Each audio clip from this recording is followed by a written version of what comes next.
कृष्ण। ओम आदित्याय नमः। आप सभी श्रद्धालु श्रोताओं को मेरा सादर वंदन। जैसे जैसे हम ज्येष्ठ मास की इस पवित्र यात्रा के अंतिम पड़ावों की ओर बढ़ रहे हैं, मन अब केवल एक ही स्वर में गा रहा है, हे प्रभु, अगर भूल हुई हो तो क्षमा कर देना। भूलों से बना है ये जीवन और क्षमा से बनती है आत्मा की राह। आज जब मन थक चुका है, विचार मौन है और हृदय केवल द्रवित है, तो यही समय है पूर्ण शरणागति का। आज इस क्षण हम हाथ जोड़कर पूरे भाव से प्रार्थना करते हैं, हे श्री कृष्ण, हे सूर्यदेव, हमें क्षमा करो। अगर किसी दिन अभिमान किया हो, अगर श्रद्धा कम हुई हो या अगर आपको भुला दिया हो, तब हमें अपने चरणों में स्थान दो, जहां हम फिर से शुद्ध होकर उठ सकें और आपकी कथा को सच्चे भाव से सुन सकें। तो आइए आज की उस कथा की ओर बढ़ते हैं जो हमें सिखाएगी कि क्षमा से बड़ा कोई वरदान नहीं और शरणागति से श्रेष्ठ कोई मार्ग ही नहीं। आज के अध्याय से पहले आपको सुनाते हैं भगवान की एक नन्ही भक्त की कहानी। एक बार ठाकुर जी की दो भक्ता कन्याएं थीं। इनमें से तो एक राजा की कन्या थी और दूसरी जमींदार की कन्या थी। एक दिन राजा के महल में एक संत भगवान पधारे। वे संत प्रेम से महल में कुछ दिन विराजे। राजा और जमींदार दोनों की कन्याएं महल में खेल रही थी। उसी समय उनकी दृष्टि संत महाराज की ओर गई। उस समय संत महाराज अपने शालिग्राम जी की सेवा में मगन थे। उन दोनों कन्याओं ने देखा कि संत जी ने एक गोल काले पत्थर को स्नान करवाया है, सुंदर तुलसी दल पधराए हैं और प्रेम से उनके सामने पद गाकर सुना रहे हैं। चंदन और सुगंध भी उन्हें अर्पण कर रहे हैं, भोग लगा रहे हैं। ऐसा कहा जाता है कि जिस समय की ये घटना है, उस समय उन कन्याओं की उम्र लगभग 8 वर्ष की थी। उन दोनों कन्याओं ने संत महाराज जी से कहा, महाराज जी, ये आप क्या कर रहे हैं? ये आप काले काले पत्थर की पूजा क्यों कर रहे हैं? तब संत महाराज जी ने उन दोनों बालिकाओं को बताया कि ये पत्थर नहीं बल्कि स्वयं श्री भगवान है और मैं इनकी सेवा कर रहा था। संत महाराज जी ने उन दोनों को भगवान का चरणामृत और प्रसाद भी दिया, जिससे उन दोनों कन्याओं के मन में भी ठाकुर जी की सेवा करने की इच्छा हुई।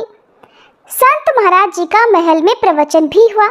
दोनों कन्याओं ने भी उस प्रवचन को सुना, जिसे सुनकर उन दोनों कन्याओं के हृदय में ठाकुर जी के प्रति भक्ति जाग उठी। उन्होंने संत महाराज जी से विनती करते हुए कहा कि संत महाराज जी, हमें भी बिल्कुल आप जैसी सेवा करनी है, हमें भी ठाकुर जी की पूजा करनी है। आप हमें अपने ठाकुर जी की मूर्ति दे दीजिए। उन दोनों के मन में भाव आया कि यही संत हमारे सद्गुरुदेव भगवान हैं। उन संत महाराज जी ने दोनों कन्याओं के भाव को देखकर मन में विचार किया कि ये दोनों तो भी बहुत कम आयु की हैं, बालिकाएं हैं। कहीं भगवान की सेवा में कोई गलती ना हो जाए, इनसे कोई अपराध ना बन जाए, और शिष्य के द्वारा यदि कोई अपराध बनता है तो वह अपराध गुरु को ही लगता है। संत महाराज ने सोचा कि जब ये दोनों कन्याएं बड़ी हो जाएंगी, तब हम इन्हें खुद भगवान की मूर्ति प्रदान कर देंगे। पहले तो संत महाराज जी ने मना कर दिया। अब तो संत महाराज जी के मना करते ही दोनों कन्याएं तो खूब जोर जोर से आंसू बहाकर रोने लगी। रोते रोते वो भगवान की मूर्ति को ही मांग रही थी। संत महाराज ने देखा कि ये दोनों भगवान के लिए रो रही है। भले ही अनजान है, छोटी है, लेकिन अवश्य ही इन्होंने अपने पूर्व जन्म में कोई महान भक्ति की हुई है। संत महाराज जी ने विचार किया कि बचपन से ही दोनों को भगवान की सेवा का अभ्यास भी कराना है और कोई अपराध भी ना हो, इस बात की भी शिक्षा देनी है। इसलिए उन्होंने बीच वाला रास्ता अपनाया। दोपहर के समय जब संत महाराज जी शौच आदि क्रियाएं करने नदी किनारे गए थे, तो वहीं नदी के किनारे से उन्होंने 2 काले काले पत्थर उठाए और ये सोचा कि कन्याओं को दे देंगे कि ये लो तुम्हारे भगवान, हम तुम्हें दे रहे हैं। तो उन्होंने वो पत्थर उठाए और अपने साथ लेकर आ गए। अब संत महाराज जी ने वो साधारण वाले जो काले पत्थर थे उन दोनों कन्याओं को एक एक दे दिए और उनसे कहा कि बेटियों, जैसी सेवा हम करते हैं ठीक उसी तरह हर दिन तुम लोग भी इनकी सेवा किया करना। जब कन्याओं ने कहा कि महाराज जी, सेवा तो हम कर लेंगी, लेकिन ये भी तो बताइए कि इनका नाम क्या है। तब संत महाराज जी ने कहा कि तुम्हारे इन भगवान का नाम है सिलपिल्ले जी। अब गुरुदेव की आज्ञा के अनुसार दोनों कन्याएं बड़े प्रेम से, बड़े भक्ति भाव से उनकी सेवा करने लगी। दिन प्रतिदिन उनके मन में भगवान के प्रति अनुराग बढ़ने लगा। कभी वह कीर्तन करती, कभी नृत्य करती। अब दोनों सखियां बड़ी आनंद में मगन रहने लगी। संत महाराज जी ने तो उन्हें केवल साधारण पत्थर दिए थे, ना तो वे शालिग्राम है, ना भगवान का श्री विग्रह है, लेकिन गुरुदेव के वचन में ऐसा दृढ़ विश्वास था कि इनकी सेवा सिद्ध होने लगी। उन दोनों कन्याओं को कभी कभी तो उन शिलाओं में कान्हा जी के दर्शन हुआ करते, कभी कान्हा जी उनसे बात करते तो कभी कभी मंद मंद मुस्कुराते। भगवान तो भावग्राही हैं। अगर कोई भक्त शुद्ध सरल भाव से उनकी सेवा करे तो ठाकुर जी तो उन पर रीझ ही जाते हैं। इस तरह वो दोनों कन्याएं नाम जप करती, संतवाणी का गायन करती, कीर्तन नृत्य करती, सारा समय सिलपिल्ले ठाकुर की सेवा में मगन रहती, उन्हें तरह तरह की कथाएं सुनाया करती। जमींदार कन्या के दो भाई थे। दोनों भाई बड़े बलवान थे और उनके पास धन भी बहुत था। धन और संपत्ति के कारण दोनों भाइयों में बड़ा बैर था। दोनों एक दूसरे से सीधे मुंह बात तक नहीं करते थे। प्रेम तो बहुत दूर की बात है।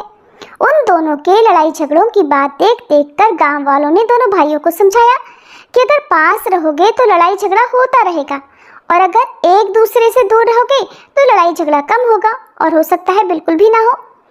बड़ा भाई अपना गांव छोड़कर दूसरे गांव में चला गया और वहीं बस गया, लेकिन उसके हृदय में जलन थी कि मेरा गांव मुझसे छूट गया, घर संपत्ति छूट गई। अवसर पाकर मैं तो अपने छोटे भाई पर जरूर आक्रमण करूंगा। भक्त कन्या अपने छोटे भाई के साथ इधर गांव में ही रहती थी और वो तो रात दिन अपने सिलपिल्ले भगवान की सेवा में मगन रहती थी।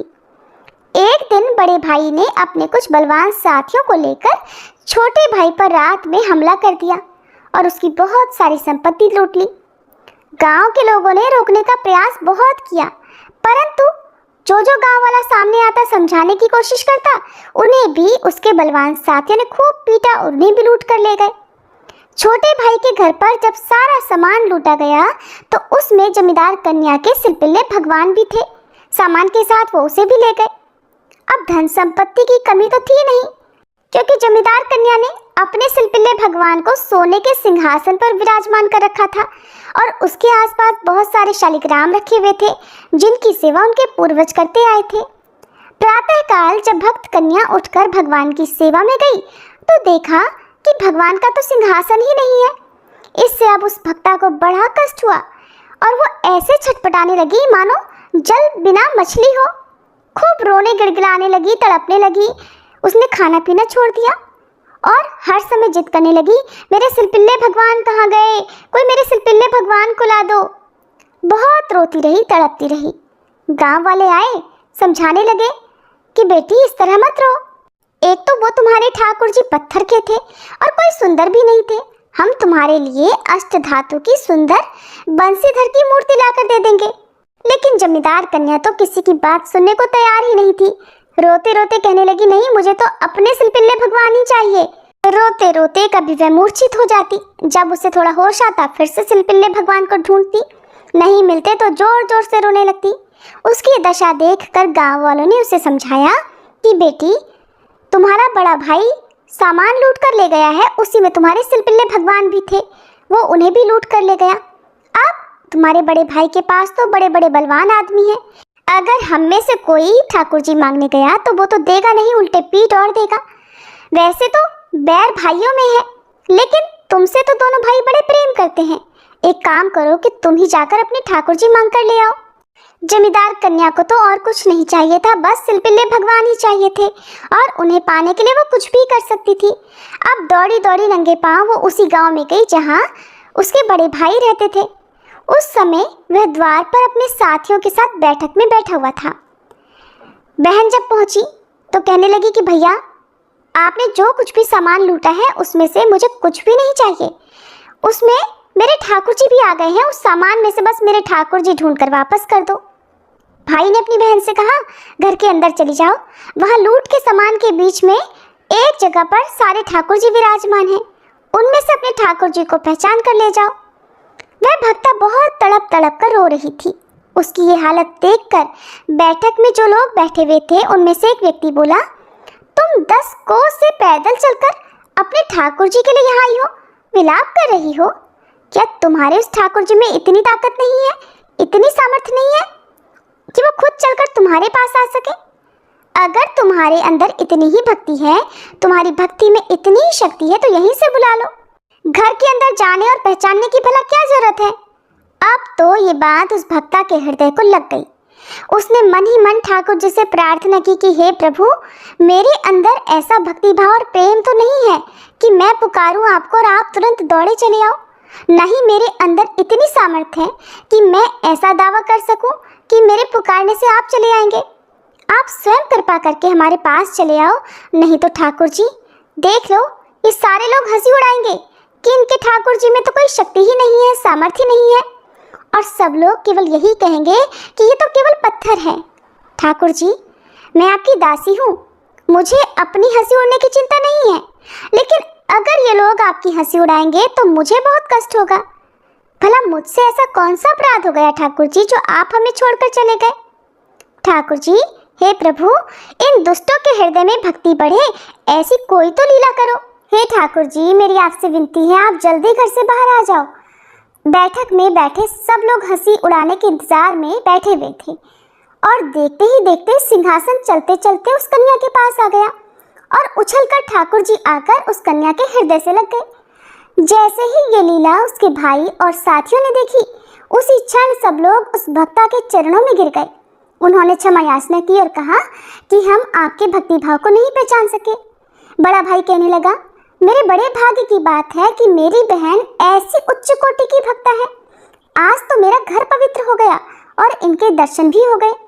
उस घटना के बाद उस भक्ता ने सभी को सदुपदेश दिए और वे सभी दुष्ट भगवान और संतों की सेवा में लग गए। छोटे भाई को इधर जब इस लीला के बारे में पता चला, तब तो वह भी भगवान और संत सेवा में लग गया। उन दोनों भाइयों के बीच में जो शत्रुता चली आ रही थी वो भी दूर हो गई और अब तो पूरा परिवार ही ठाकुर जी की सेवा में लग गया। तो ऐसी ऐसी लीलाएं करते हैं ठाकुर जी। अगर भक्त सच्चे मन से पुकारे तो वो पत्थर में भी विराजमान होकर अपने भक्त की लाज बचा लेते हैं। आपको ये कहानी कैसी लगी कमेंट बॉक्स में जरूर बताइएगा। अब सुनिए आज का अध्याय। इससे पहले के अध्याय में आपने जाना था कि किस प्रकार देवी अदिति ने सूर्य देव के लिए तपस्या की थी और उनकी स्तुति से प्रसन्न होकर सूर्य देव ने उन्हें प्रत्यक्ष दर्शन देकर उन्हें मनोवांछित वरदान दिया था कि वे उनके गर्भ से अवतरित होंगे। वरदान पाकर देवी अदिति तपस्या से निवृत्त हो गई। इसके बाद सूर्य देव की सुषुम्ना नाम वाली किरण, जो सहस्त्र किरणों का समुदाय थी, देव माता अदिति के गर्भ में अवतरित हुई। देव माता अदिति एकाग्रचित्त होकर कृच्छ और चांद्रायण आदि व्रतों का पालन करने लगी। ये सब देखकर एक दिन महर्षि कश्यप ने कुछ क्रोधित होकर कहा कि तुम हर दिन उपवास करके अपने गर्भ के बच्चे को क्यों मार डालती हो? ये सुनकर वह कहने लगी कि देखिए, ये रहा गर्भ का बच्चा, मैंने इसे नहीं मारा है, बल्कि ये तो स्वयं ही अपने शत्रुओं को मारने वाला होगा। ऐसा कहकर देवी अदिति ने उस गर्भ को ही अपने पेट से बाहर कर दिया। वह अपने तेज से प्रज्वलित हो रहा था। उदयकालीन सूर्य के समान तेजस्वी उस गर्भ को देखकर कश्यप जी ने प्रणाम किया और आदि ऋचाओं के द्वारा आदर पूर्वक उसकी स्तुति की। उनके स्तुति करने पर शिशु रूपधारी सूर्यदेव उस अंडाकार गर्भ से प्रकट हो गए। उनके शरीर की कांति कमल पत्र के समान श्याम थी। वे अपने तेज से संपूर्ण दिशाओं का मुख उज्जवल कर रहे थे। इसके बाद मुनिश्रेष्ठ कश्यप जी को संबोधित करके बादलों के समान गंभीर वाणी में एक आकाशवाणी हुई। मुने, तुमने अदिति से कहा था कि इस अंडे को क्यों मार रही है? उस समय तुमने मारितम अंडम इस शब्द का उच्चारण किया था, इसलिए तुम्हारा ये पुत्र मार्तंड के नाम से विख्यात होगा और शक्तिशाली होकर सूर्य के अधिकार का पालन करेगा। इतना ही नहीं, ये यज्ञ भाग का अपहरण करने वाले देव शत्रु असुरों का संहार भी करेगा।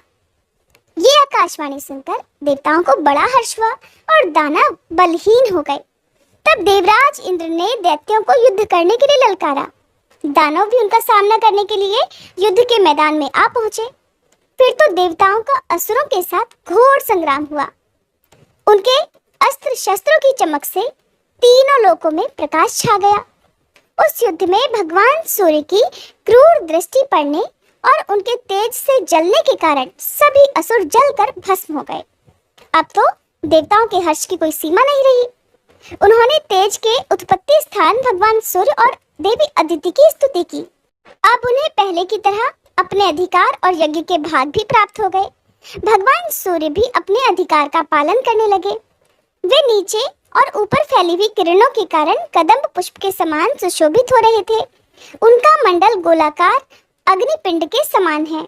इसके बाद भगवान सूर्य को प्रसन्न करके प्रजापति विश्वकर्मा जी ने विनय पूर्वक अपनी संज्ञा नाम की कन्या उनको ब्याह दी।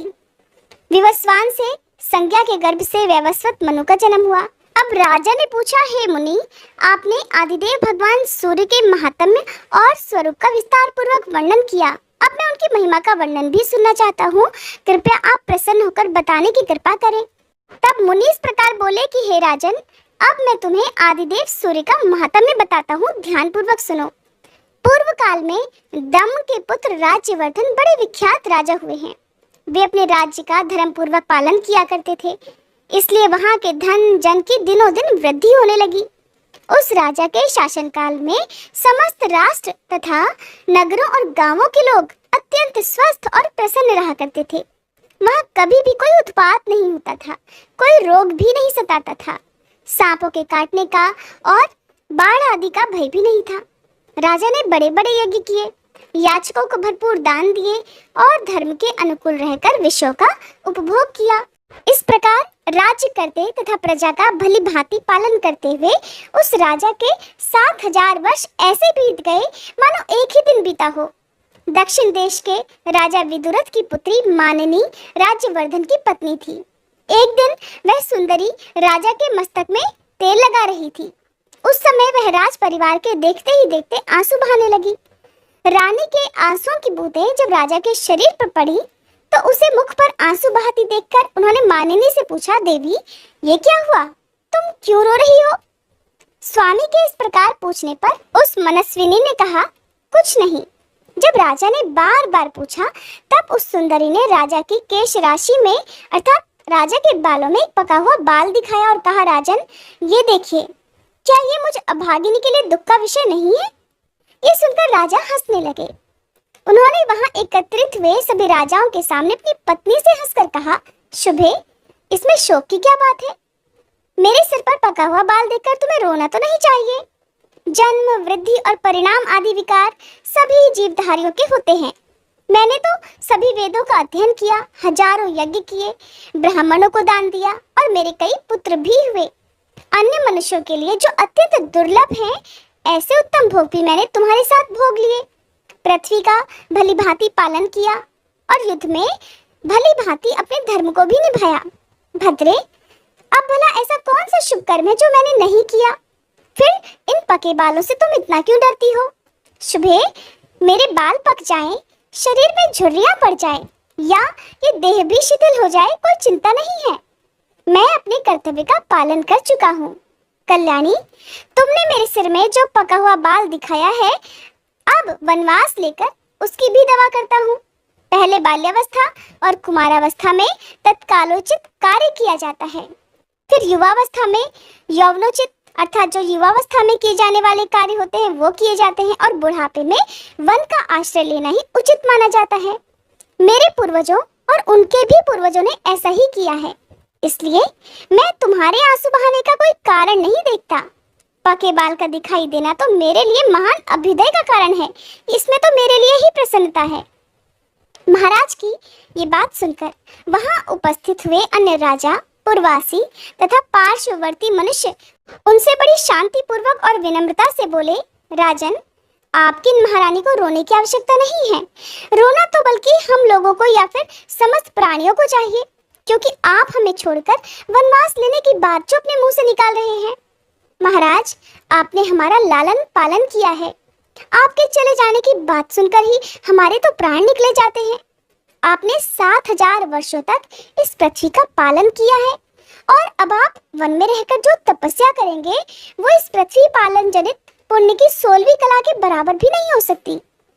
तब राजा कहने लगे कि मैंने 7000 वर्षों तक इस पृथ्वी का पालन किया, अब मेरे लिए वनवास का ये समय आ गया है। मेरे कई पुत्र हो गए, और तो और मेरी संतानों को देखकर थोड़े ही दिनों में यमराज जी को भी मेरे यहाँ रहना पसंद नहीं रहेगा। नागरिकों, मेरे सिर में जो ये सफेद बाल दिखाई देता है, इसे अत्यंत भयानक कर्म करने वाली मृत्यु का दूत ही समझो।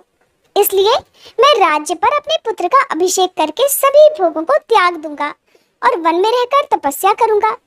जब तक यमराज के सैनिक नहीं आते, तब तक ये सब कुछ मुझे कर लेना है। इसके बाद वन में जाने की इच्छा से महाराज ने ज्योतिषियों को बुलाया और पुत्र के राज्याभिषेक के लिए शुभ दिन और लगन पूछे। राजा की बात सुनकर वे शास्त्रदर्शी ज्योतिषी भी व्याकुल हो गए। उन्हें दिन, लगन और होरा आदि का ठीक ठाक ज्ञान भी नहीं हो सका। इसके बाद अन्य नगरों, अधीनस्थ राज्यों और उस नगर से भी बहुत से श्रेष्ठ ब्राह्मण आए और वन में जाने के लिए उत्सुक राजा राज्यवर्धन से मिले। उस समय उनका माथा कांप उठा। वे कहने लगे, राजन, हम पर प्रसन्न होइए और पहले की तरह अब भी हमारा पालन कीजिए। आपके वन में चले जाने पर समस्त जगत संकट में पड़ जाएगा, इसलिए आप ऐसा प्रयास करें जिससे इस जगत को कोई भी कष्ट न हो।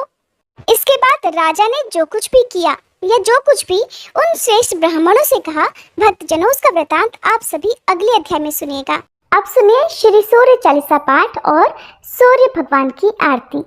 श्री रवि हरत हो घोरतम, अगणित किरण पसारी, वंदन करूं तब चरणन में, अर्घ देऊं जलधारी। सकल सृष्टि के स्वामी हो, सचराचर के नाथ, निस्दिन होत तुमसे ही, होवत संध्या प्रभात। जय भगवान सूरतमहारी, जय खगेश दिनकर शुभकारी। तुम हो सृष्टि के नेत्र स्वरूपा, त्रिगुणधारी त्रैवेद स्वरूपा। तुम ही करता पालक संहारक, भुवन चतुर्दश के संचालक। सुंदर बदन चतुर्भुजधारी, रश्मि रथी तुम गगन विहारी। चक्र शंख अरु श्वेत कमल धर, वर मुद्रा सोहत चोटी कर। शीश मुकुट कुंडल गलमाला, चारु तिलक तब भाल विशाला। सप्त अश्वरथ अति द्रुतगामी, अरुण साथी गति अविरामी। रक्त वरुण आभूषण धारक, अति प्रिय तोहे लाल पदारथ। सर्वात्मा कहे तुम्हें ऋग्वेदा, मित्र कहे तुमको सब वेदा। पंचदेवों में पूजे जाते, मनोवांछित फल साधक पाते। द्वादश नाम जाप उद्धारक, रोग शोक आरु कष्ट निवारक। माँ कुंती तब ध्यान लगायो, दानवीर सूत कर्ण सो पायो। राजा युधिष्ठिर तब जस गायो, अक्षय पात्र वो वन में पायो। शस्त्र त्याग अर्जुन अकुरायो, बन आदित्य हृदय से पायो। विंध्याचल तब मार्ग में आयो, हाहाकार तिमिर से छायो। मुनि अगस्त गिरि गर्व मिटायो, निज तप बल से विंध्य नवायो। मुनि अगस्त तब महिमा गाई, सुमिर भये विजयी रघुराई। तोहे विरोग मधुर फल जाना, मुख में ली नहीं तोहे हनुमाना। तब नंदन शनि देव कहावे, पवन के सूत शनि तीर मिटावे। यज्ञ व्रत स्तुति तुम्हारी कीन्ही, भेंट शुक्ल यजुर्वेद की दीन्ही। सूर्यमुखी खरितर तब रूपा, कृष्ण सुदर्शन भानु स्वरूपा। नमन तोहे ओंकार स्वरूपा, नमन आत्मा अरुकाल स्वरूपा। दिग दिगंत तब तेज प्रकाशे, उज्ज्वल रूप तुम्ही आकाशे। दश दिगपाल करत तब सुमिरन, अंजलि नित्य करत हैं अर्पण। त्रिविध ताप हरता तुम भगवन, ज्ञान ज्योति करता तुम भगवन। सफल बनावे तब आराधन, गायत्री जप सरल है साधन। संध्या त्रिकाल करत जो कोई, पावे कृपा सदा तब वोही। चित शांति सूर्यास्तक देव, व्याधि अपाधि सब हर लेवे। अष्टदल कमल यंत्र शुभकारी, पूजा उपासना तब सुखकारी।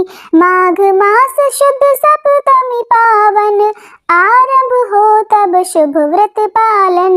भानु सप्तमी मंगलकारी, भक्ति दायनी दोषणहारी। रविवासर जो तुमको ध्यावे, पुत्रादिक सुख वैभव पावे। पाप रूपी पर्वत के विनाशी, व्रज रूप तुम हो अविनाशी। राहु आन तब ग्रास बनावे, ग्रहण सूरता को लग जावे।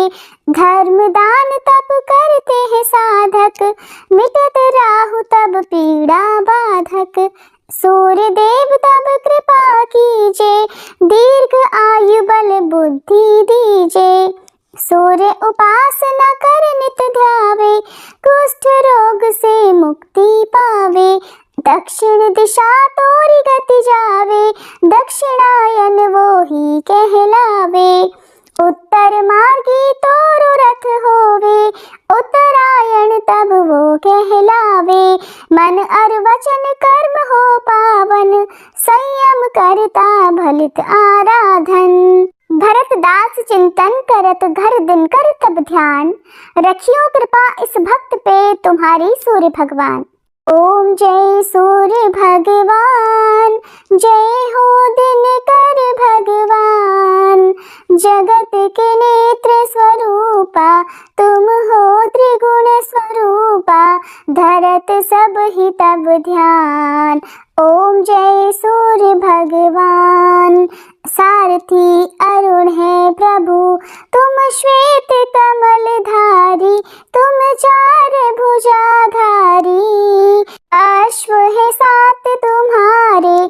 कोटि किरण पसारे, तुम हो देव महान। ओम जय सूर्य भगवान। उषा काल में जब तुम उदयाचल आते, सब तब दर्शन पाते। फैलाते उजियारा, जागता तब जग सारा।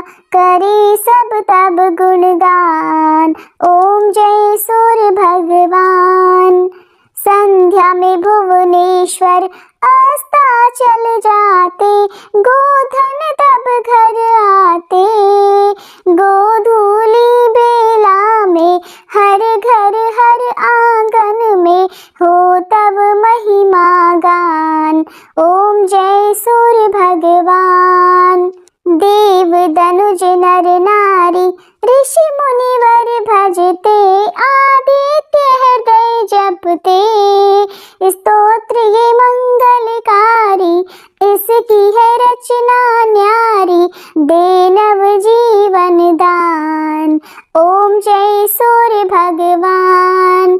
तुम हो त्रिकाल रचयिता, तुम जग के आधार। महिमा तब अपरंपार, प्राणों का सिंचन करके। भक्तों को अपने देते, बल बुद्धि और ज्ञान। ओम जय सूर्य भगवान। भूचर जलचर खेचर, सबके हो प्राण तुम्ही। सब जीवों के प्राण तुम्ही। वेद पुराण बखाने, धर्म सभी तुम्हें माने। तुम ही सर्वशक्तिमान, ओम जय सूर्य भगवान। पूजन करती दिशाएं, पूजे दश दिक्पाल। तुम भुवनों के प्रतिपाल, ऋतुएं तुम्हारी दासी। तुम शाश्वत अविनाशी, शुभ